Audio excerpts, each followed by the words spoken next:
Hello guys, my name is Manjeet Singh and today we are going to discuss the reading from Cambridge Book 16, Test 1, Passage 2, and the name of the passage is The Step Pyramid of Djoser. And before starting the reading, I want to share one thing with you with that मेरे विच कोई भी tricks या intro reading दी discuss नहीं करने जा रहा, ਉਹਦੇ ਲਈ मैं एक special video upload करूँगा and वो video जल्दी ही upload हो चुकी। एंड एक होर गल मेरे नाल एक अटैचमेंट ज़रूर लिंक दे विच शेयर करदा जो कि मास्टर कॉपी है, ठीक है, तो प्लीज़ वो जरूर चेक करियो and thank you. Let's start with the reading. The name of the reading is the step pyramid of Djoser. Okay, let's start with the first question and that is 14th of this reading.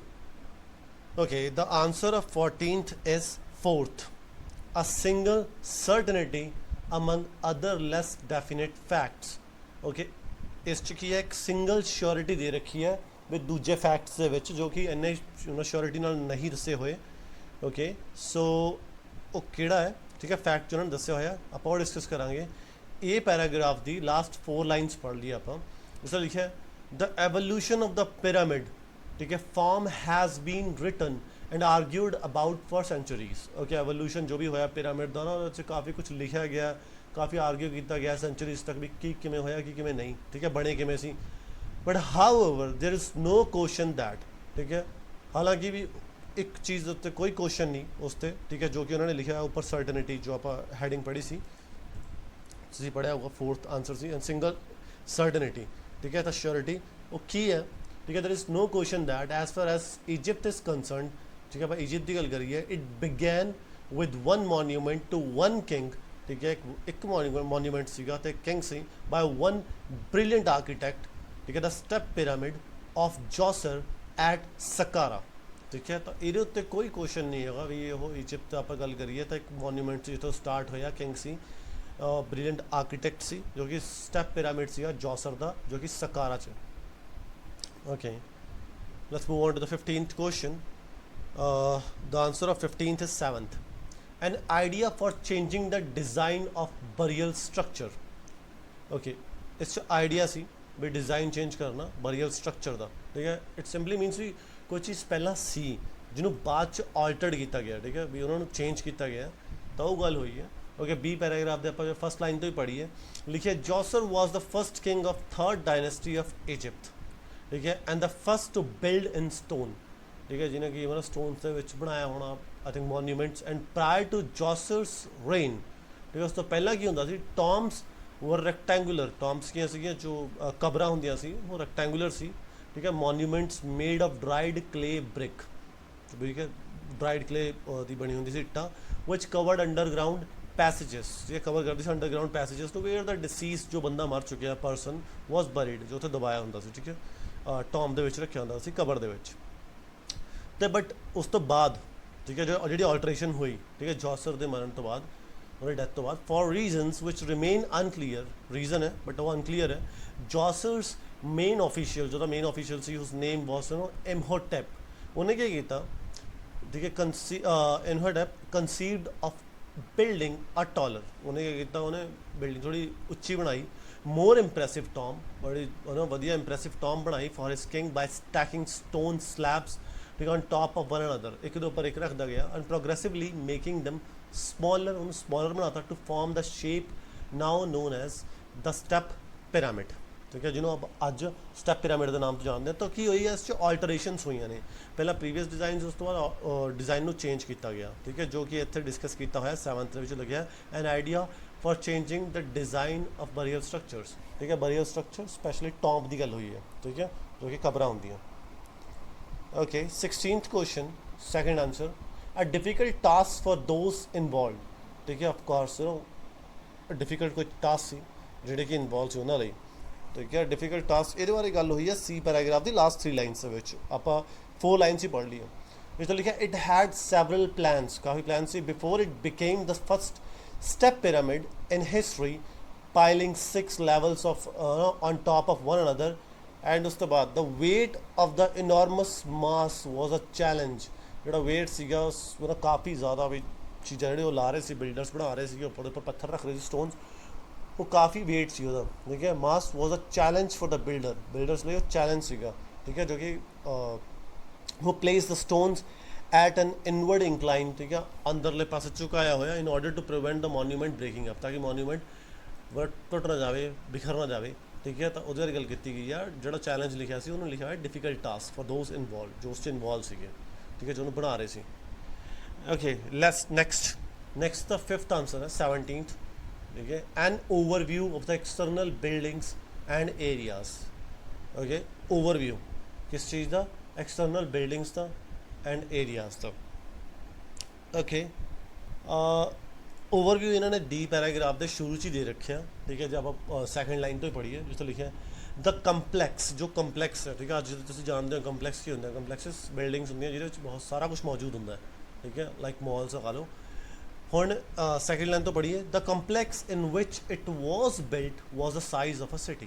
ਜੋ complex ਬਣਾਇਆ ਗਿਆ ਸੀ ਉਹਦਾ size ਸੀਗਾ city ਦੇ ਬਰਾਬਰ, ਇੱਕ in ancient Egypt, and included a temple, ਜਿਹਦੇ ਵਿੱਚ ਟੈਂਪਲ ਸੀ, ਕੋਰਟਯਾਰਡ ਸੀਗੇ, ਸ਼ਰਾਈਨ ਸੀ, ਐਂਡ ਲਿਵਿੰਗ ਕੁਆਟਰ ਸੀਗੇ ਪ੍ਰੀਸਟ ਲਈ, ਜੋ ਉਹਦਾ ਮੰਦਿਰ ਦੇ ਪੁਜਾਰੀ ਹੁੰਦੇ ਉਹਨਾਂ ਲਈ ਰਹਿਣ ਲਈ ਜਗ੍ਹਾ ਵੀ ਸੀਗੀ। And it covered a region of 16 hectares, ਠੀਕ ਹੈ, 16 ਹੈਕਟੇਅਰਸ ਦਾ ਰੀਜਨ ਸੀ, and was surrounded by a wall 10.5 meters high, ठीक है, लगभग 10.5 मीटर ਉੱਚੀ ਕੰਧਾਂ ਸੀਗੀਆਂ, ਠੀਕ ਹੈ, ਜੋ ਕਿ ਰੱਖੀਆਂ ਹੋਈਆਂ ਸੀ। ਓਕੇ, ਤਾਂ ਇੱਕ ਹੀ ਓਵਰਵਿਊ ਹੈ, ਠੀਕ ਹੈ, ਵੀ ਲੋਕਾਂ ਦਾ ਵੀ ਸਿਟੀ ਬਾਰੇ ਦੇ ਰੱਖਿਆ ਤੇ ਉਹਦਾ ਏਰੀਆ ਦਾ। ਓਕੇ, ਫਿਫਥ ਸੀਗਾ an overview of the external buildings and areas, ਵੀ ਕਿਹੜੇ ਕਿਹੜੇ ਏਰੀਆਜ਼ ਸੀਗੇ ਜਿਵੇਂ ਹੈ ਨਾ ਪ੍ਰੀਸਟ ਵਾਸਤੇ ਰਹਿਣ ਲਈ ਜਗ੍ਹਾ ਸੀ, ਮੰਦਰ ਸੀਗੇ, ਤਾਂ ਕਾਫੀ ਕੁਛ ਉਹਨਾਂ ਨੇ ਉਸ ਚੀਜ਼ 'ਚ ਬਣਾ ਰੱਖਿਆ ਸੀ। Okay, now 18th question, the first answer है the areas and the artifacts within the pyramid itself। एक तो areas, दूजा artifacts जो कि हत्थी बनाई कलाकारियाँ सीगियाँ, ठीक है, पिरामिड दे अंदर ही itself।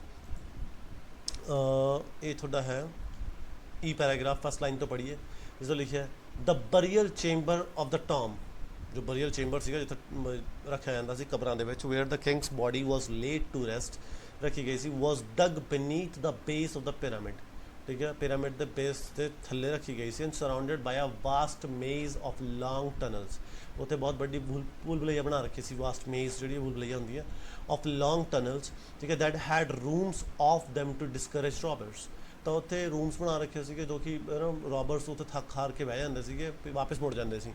And one of the most mysterious discoveries found inside the pyramid, जो डिस्कवरीज की गई सी पिरामिड के अंदर सी, was a large number of stone vessels, ठीक है, बहुत सारे स्टोन वैसल्स बना रखे सी। वैसल्स वैसे आप यूज़ करते होंगे जिवें पतीलियाँ हो गई, भांडे हो गए, उन्होंने यूज़ करते हैं। And over 40,000 of these vessels, जो 40,000 वैसल्स अंदर, ठीक है, तो ये आर्टिफैक्ट सी of various forms and shapes, अडल्ट फॉर्म्स से shapes were discovered in store rooms of the pyramids underground passages. ताकि है ਆਪਾਂ ਇਸ 'ਚ ਦੱਸ ਰੱਖਿਆ, ठीक है। आंसर जो 18 सॉरी हाँ 18 सी फर्स्ट सी द एरियाज दस रखे, मेज़ बना रखी है ना, रूम्स बना रखी है डिस्करेज करने लिए, एंड आर्टिफैक्ट्स जो सी वो वैसल्स बना रखे ने जी विदन द पिरामिड के अंदर ही सी, ठीक है। पिरामिड के थले की सी एक टॉम रखे जाते सी बिनीथ द पिरामिड, ठीक है, बेस के थले, तो उस सब बारे दस रखा, उस चीज़ डिस्क्राइब कर रखे।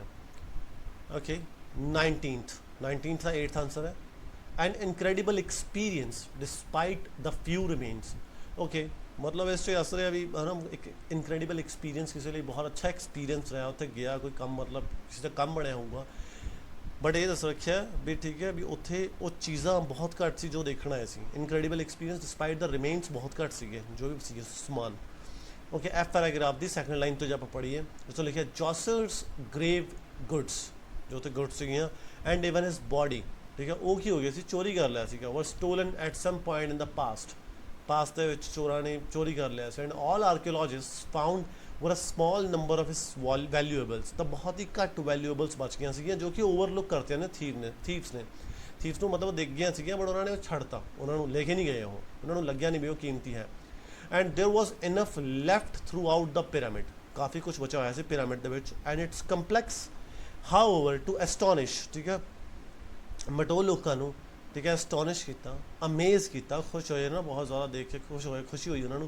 The archaeologist who excavated it, ठीक है, जिन्होंने एक्सकवेट किया उस चीज़ को, ठीक है, उन्होंने लिए वो बहुत वड्डी गल सी, उन्होंने लिए एक उपलब्धि सी, ठीक है। तो आंसर गया इनक्रेडिबल एक्सपीरियंस, काफ़ी अच्छा एक्सपीरियंस रहा डिस्पाइट द फ्यू रिमेन्स, भी रिमेन्स बहुत घट रह गए सी बिकॉज चोरी हो चुके सी।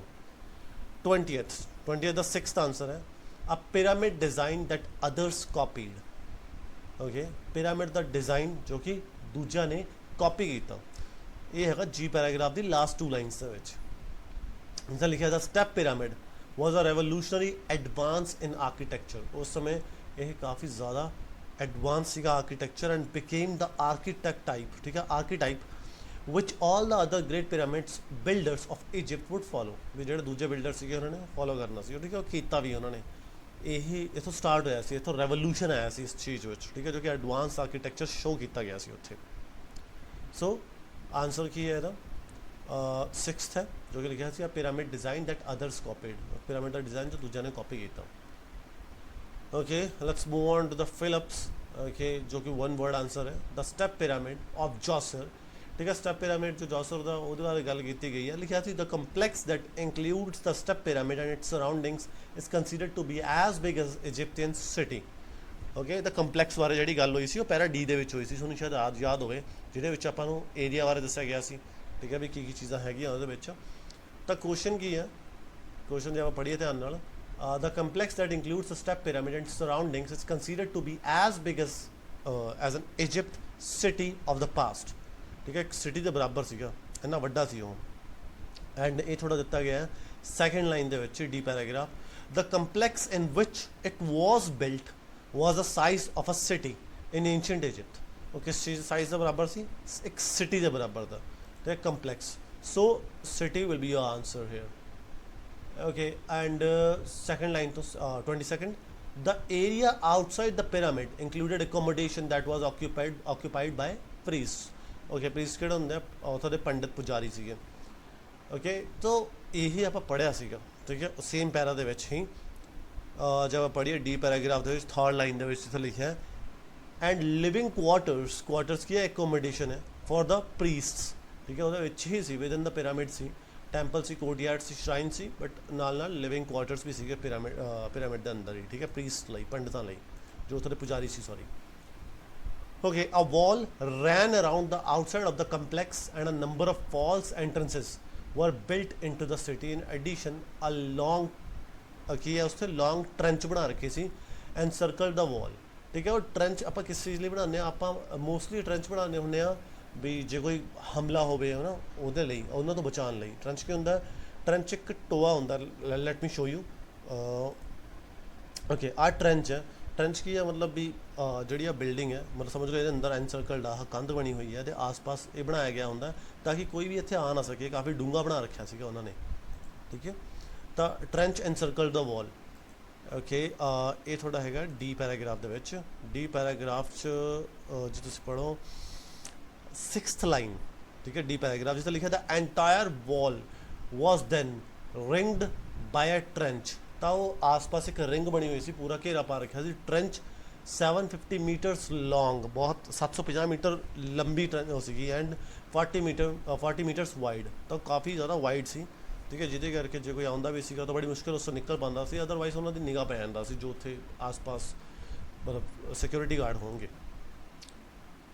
Okay, the next question is 24th, as a result any visitors who had not been invited were cleverly prevented from entering the pyramid grounds, तो pyramid grounds से अंदर नहीं आ पाते सीगे unless they knew the location of the real entrance, ठीक है, until or unless जो उन्होंने पता होवे लोकेशन का, जो कि जिन्होंने इनवाइट किया जाता सी उन्होंने पता होंदा सी, कि उन्होंने दस्सिया जाता सी। So last 4 lines D paragraph जिसमें लिखा है, if someone wished to enter, जो कोई आना चाहता सी अंदर, ही और she would have needed to know in advance how to find the location of the true opening in the wall, ठीक है। So answer is the location, ठीक है, उन्होंने पता होना चाहिए सीगा एडवांस दे विच भी कित्थे लोकेशन है true opening in the wall, भी जी ओपनिंग है वॉल दे विच कित्थे है, बिकॉज जी वॉल सीगियां काफ़ी उच्चियां सी, लाइक 10.5 मीटर्स उच्चियां सी। So we can say that you know it is almost about 33 feet tall. Okay. Next question, which two of the following points does the writer make about King Djoser? And the answers are B and D. Okay, one by one discuss करते हैं। B जो है थोड़ा है, there is disagreement concerning the length of the reign, ਠੀਕ ਹੈ। Disagreement ਸੀਗਾ ਇਹ ਜੌਸਰ ਬਾਰੇ ਸੀ, ਕਿੰਗ ਜੌਸਰ ਬਾਰੇ, ਵੀ ਉਹਦੇ ਰਾਜ ਬਾਰੇ। ਆਪਾਂ ਰੇਨ ਨੂੰ ਜਿਹੜਾ ਹੁੰਦਾ ਇਹ ਰਾਜ ਹੁੰਦਾ, ਓਕੇ। ਤੇ ਕਿੰਨਾ ਟਾਈਮ ਕੀਤਾ ਸੀ ਇਹਦੇ ਉੱਤੇ, ਬਹੁਤ ਹੀ ਜ਼ਿਆਦਾ ਮਤਲਬ ਡਿਬੇਟ ਸੀਗੀ ਇਸ ਚੀਜ਼ ਬਾਰੇ। And B paragraph the last 3 lines 'ਚ ਆਪਾਂ ਪੜ੍ਹੀਏ, ਉਸ 'ਚ ਲਿਖਿਆ ਹੋਇਆ ਜੌਸਰ ਇਜ਼ ਥਾਟ ਟੂ ਹੈਵ ਰੇਨਡ, ਠੀਕ ਹੈ। ਮੰਨਿਆ ਜਾਂਦਾ ਵੀ ਜੌਸਰ ਨੇ ਰਾਜ ਕੀਤਾ ਸੀ 19 ਸਾਲਾਂ ਤੱਕ। But some historians and scholars ਮੰਨਦੇ ਨੇ attribute a much longer time for his rule. ਉਹ ਮੰਨਦੇ ਆ ਵੀ ਜ਼ਿਆਦਾ ਲੰਬੇ ਸਮੇਂ ਤੱਕ ਜਿਆ ਸੀ। ਕਿਉਂ? Because owing to the number and size of the monuments his build, ਠੀਕ ਹੈ। ਜਿੰਨੇ ਨੰਬਰ ਆਫ ਮੋਨੂਮੈਂਟਸ ਉਹਨੇ ਬਣਾਏ ਸੀ, ਜਿਹੜਾ ਸਾਈਜ਼ ਸੀਗਾ, ਤਾਂ ਇਹ ਬਹੁਤ ਮਤਲਬ ਇਹ ਸ਼ੋਅ ਕਰਦਾ ਵੀ ਉਹ ਜ਼ਿਆਦਾ ਲੰਬੇ ਸਮੇਂ ਤੱਕ ਉੱਥੇ ਰਿਹਾ ਸੀ। ਅਦਰਵਾਈਜ਼ ਉਹ ਪੋਸੀਬਲ ਨਹੀਂ ਸੀਗਾ ਉਹਨਾਂ ਦਾ ਬਣਨਾ, ਠੀਕ ਹੈ, ਉਸ ਰਾਜ ਦੇ ਵਿੱਚ। Okay, D point, a few of his possessions, ਉਹਦੀ ਕਾਫੀ ਸਾਰੀ ਪੋਜੀਸ਼ਨ ਸੀਗੀਆਂ, ਵਰ ਸਟਿਲ ਇਨ ਦ ਟੌਮ ਵਿੱਚ ਹੀ ਸੀ ਵੈਨ ਆਰਕੀਓਲੋਜਿਸਟ ਫਾਊਂਡਡ, ਜੋ ਆਰਕੀਓਲੋਜਿਸਟ ਨੂੰ ਉਹ ਮਿਲਿਆ ਸੀ। ਇਹ ਆਪਾਂ ਡਿਸਕਸ ਕਰ ਚੁੱਕੇ ਹਾਂ, ਠੀਕ ਹੈ। ਐਫ ਪੈਰਾਗ੍ਰਾਫ ਦੇ ਵਿੱਚ ਸੈਕਿੰਡ ਲਾਈਨ ਤੋਂ ਹੀ ਜੌਸਰਸ grave goods ਉਹਦੀ ਸੀਗੀਆਂ and even his body were stolen at some point in the past, ਚੋਰੀ ਹੋ ਗਈ ਸੀ ਪਾਸਟ ਦੇ ਵਿੱਚ। And all archaeologist found were a small number of his valuables, ਠੀਕ ਹੈ। ਜਿਹੜੇ ਆਰਕੀਓਲੋਜਿਸਟ ਸੀਗੇ ਉਹਨਾਂ ਨੂੰ ਬਹੁਤ ਹੀ ਘੱਟ ਵੈਲਿਊਬਲਸ ਮਿਲਿਆ ਸੀਗੀਆਂ, ਓਵਰਲੁੱਕ, ਜੋ ਕਿ ਓਵਰਲੁੱਕ ਹੋ ਗਿਆ ਸੀ ਥੀਵਸ ਬਾਰੇ, ਠੀਕ ਹੈ। ਸੋ ਮਤਲਬ ਉਹ ਸਮਾਨ ਸੀ ਉੱਥੇ, ਠੀਕ ਹੈ। And there was enough left throughout the pyramid and complex, however to astonish and amaze the archaeologist who excavated it, ਠੀਕ ਹੈ। ਤਾਂ ਆਰਕੀਓਲੋਜਿਸਟ ਨੂੰ ਉਹਨੇ ਅਮੇਜ਼ ਕੀਤਾ ਉਸ ਚੀਜ਼ ਨੇ, ਉਹਨਾਂ ਨੂੰ ਖੁਸ਼ੀ ਹੋਈ ਉਸ ਚੀਜ਼ ਨੂੰ, ਮੇਰੇ ਨਾਲ ਉਹਨਾਂ ਨੂੰ ਕੁਝ ਮਿਲਿਆ ਐਂਡ ਦੇ ਵਿੱਚ, ਉਹ ਸਭ ਕੁਝ ਕਰਨ ਤੋਂ ਬਾਅਦ, ਇੰਨੀ ਮਿਹਨਤ ਕਰਨ ਤੋਂ ਬਾਅਦ। ਸੋ ਆਰਕੀਓਲੋਜਿਸਟ ਨੂੰ ਵੈਲਿਊਬਲਸ ਮਿਲੀਆਂ, ਜੋ ਕਿ ਇੱਥੇ ਆਨਸਰ ਹੈ। ਜਿਵੇਂ ਲਿਖਿਆ ਫਿਊ ਆਫ ਹਿਸ ਪੋਜੈਸ਼ਨਸ ਵਰ ਸਟਿਲ, ਬਚੇ ਹੋਏ ਸੀਗੇ ਟੌਮ ਦੇ ਵਿੱਚ, ਉਹ ਵੈਲਿਊਬਲ ਸੀ। ਜਿਹੜੀ ਗੱਲ ਕੀਤੀ ਹੈ ਪੈਰਾਗ੍ਰਾਫ ਦੇ ਵਿੱਚ, ਜਿਹਦਾ ਆਰਕੀਓਲੋਜਿਸਟ ਨੇ ਉਹ ਲੱਭਿਆ ਸੀ, ਓਕੇ। ਸੋ ਆਈ ਹੋਪ ਕਿ ਤੁਹਾਨੂੰ ਰੀਡਿੰਗ ਸਮਝ ਆਈ ਹੋਊਗੀ, ਡਿਸਕਸ਼ਨ, ਓਕੇ। ਜੇ ਕੋਈ ਤੁਹਾਡਾ ਕੁਐਸਚਨ ਹੈ ਤਾਂ ਪਲੀਜ਼ ਕਮੈਂਟ ਵਿੱਚ ਕਮੈਂਟ ਕਰਕੇ ਜ਼ਰੂਰ ਦੱਸਿਓ। ਐਂਡ ਲਾਈਕ ਕਰਿਓ, ਸ਼ੇਅਰ ਕਰਿਓ, ਸਬਸਕ੍ਰਾਈਬ ਕਰਿਓ। Thank you.